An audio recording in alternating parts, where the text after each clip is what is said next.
Load shedding means stopping the supply of electricity for some time. It happens when the demand for electricity is more than the supply. It is a common problem in Bangladesh. When load shedding occurs, everything stops. Students cannot study properly, shops, offices, and factories stop working. People suffer much in the summer because of heat. The food in the refrigerator gets spoiled. It also creates problems in hospitals.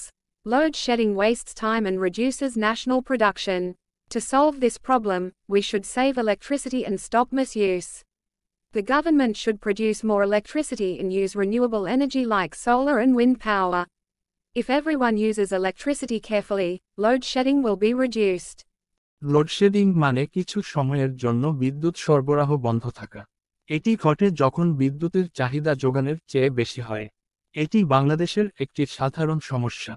যখন load shedding হয়, তখন সবকিছু বন্ধ হয়ে যায়। ছাত্ররা ঠিকভাবে পড়তে পারে না।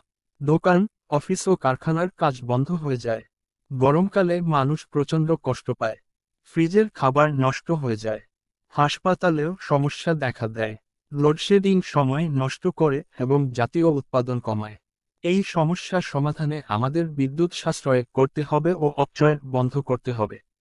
সরকারকে আরও বিদ্যুৎ উৎপাদন করতে হবে এবং সৌর ও বায়ুশক্তি ব্যবহার করতে হবে।